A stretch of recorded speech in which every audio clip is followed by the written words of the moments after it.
Welcome back to Lead, Our World Lead now. A desperate plea for help. 7-year-old Bana Alabed has become the face of innocent civilians suffering in Syria's deadly civil war. The young girl is now safely living in Turkey with her family.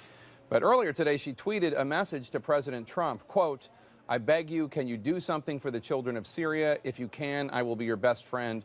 Thank you," unquote. This comes as a fragile ceasefire between Syrian government forces and rebel factions is holding for now.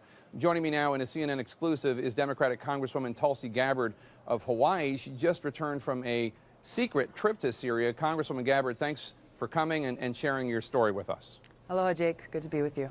So you were in Syria for 4 days. Did you meet with President Bashar al-Assad? I did. You know, my reason for going to visit Syria was really because of the suffering of the Syrian people that has been weighing heavily on my heart. I wanted to see if there was, in some small way, a way that I could express the love and the aloha and the care that the American people have for the people of Syria, and to see firsthand what was happening there, to see that situation there. What did Assad have to say? Initially, I hadn't planned on meeting him. When the opportunity arose to meet with him, I did so because I felt it's important that if we profess to truly care about the Syrian people, about their suffering, then we've got to be able to meet with anyone that we need to if there is a possibility that we could achieve peace. And that's exactly what we talked about. Now, I know the maxim that people say in the military, that you don't make peace with your friends, you make peace with your enemies. But obviously Bashar al-Assad is responsible for thousands of deaths and millions of people being displaced during this 5-year-long civil war. Did you have any compunctions about meeting with somebody like that, giving him any sort of enhanced credibility because a member of the United States Congress would meet with someone like that? Whatever you think about President Assad, the fact is that he is the president of Syria. In order for any peace agreement, in order for any possibility of a viable peace agreement to occur, there has to be a conversation with him. The Syrian people will determine his outcome and what happens with their government and their future. But our focus, my commitment is on ending this war that has caused so much suffering to these Syrian people, to these children, to these families, many of whom I met on this trip. It's important for us to stay focused on doing what is in their best interest and what is in our best interest, and doing what it is necessary to make that happen. So, Congressman Adam Kinzinger, a friend of yours, also a military veteran, a Republican, he said on Twitter when he heard about your visit, quote, "Fact-finding mission, fact, 50,000 plus dead children in Syria. Tulsi Gabbard, I hope you didn't meet with their butcher, Assad." Now, Assad has used chemical weapons on his own people. You said it's going to be up to the Syrian people, but there really aren't free and fair elections in Syria. I'll tell you what I heard from the Syrian people that I met with, Jake, walking down the streets in Aleppo, in Damascus, hearing from them.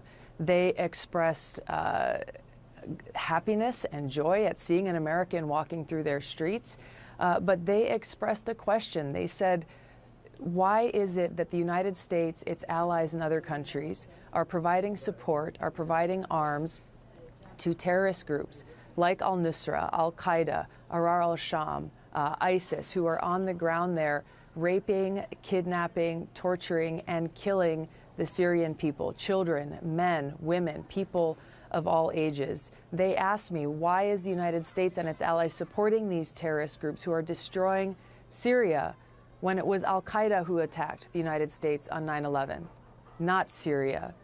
I didn't have an answer for them. Obviously, the United States government denies providing any sort of help to the terrorist groups that you're talking about. They say they provide help for the rebel groups. Tell us more about... The reality is, Jake, yeah. The reality is, and I'm glad you brought up that point, because this is an often talked about thing by people like Adam Kinzinger and others saying, well, we've got to support the moderate rebels. Every place that I went, every person that I spoke to, I asked this question to them. And without hesitation, they said, there are no moderate rebels. Who are these moderate rebels that people keep speaking of? Regardless of the name of these groups, the strongest fighting force on the ground in Syria is Al-Nusra or Al-Qaeda and ISIS. That is a fact. There's a number of different other groups.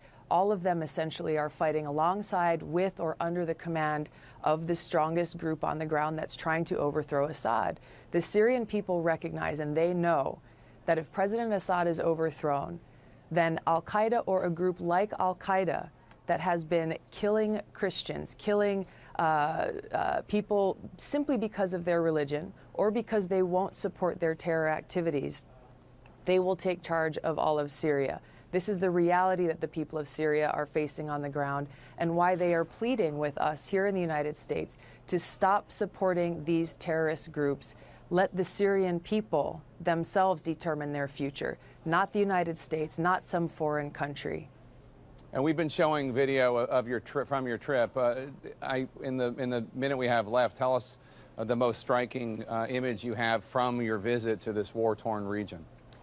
Yeah, Jake, you know, the destruction is very real, both on the physical buildings and the things that people have gone through, looking into their eyes and hearing firsthand from a girl who is now 19, but who, when she was 14 years old, these rebels that people say we should continue supporting, they came and kidnapped her. They raped her multiple times. They killed her father in cold blood right in front of her and her little brother. All she is asking for, literally, is for the United States to stop supporting these so-called rebel groups, stop supporting these terrorists, so that the Syrian people can begin to try to get back to some semblance of normalcy in their lives. Congresswoman Tulsi Gabbard, Democrat of Hawaii, thank you so much. We appreciate your coming and telling us this story. Thanks, Jake.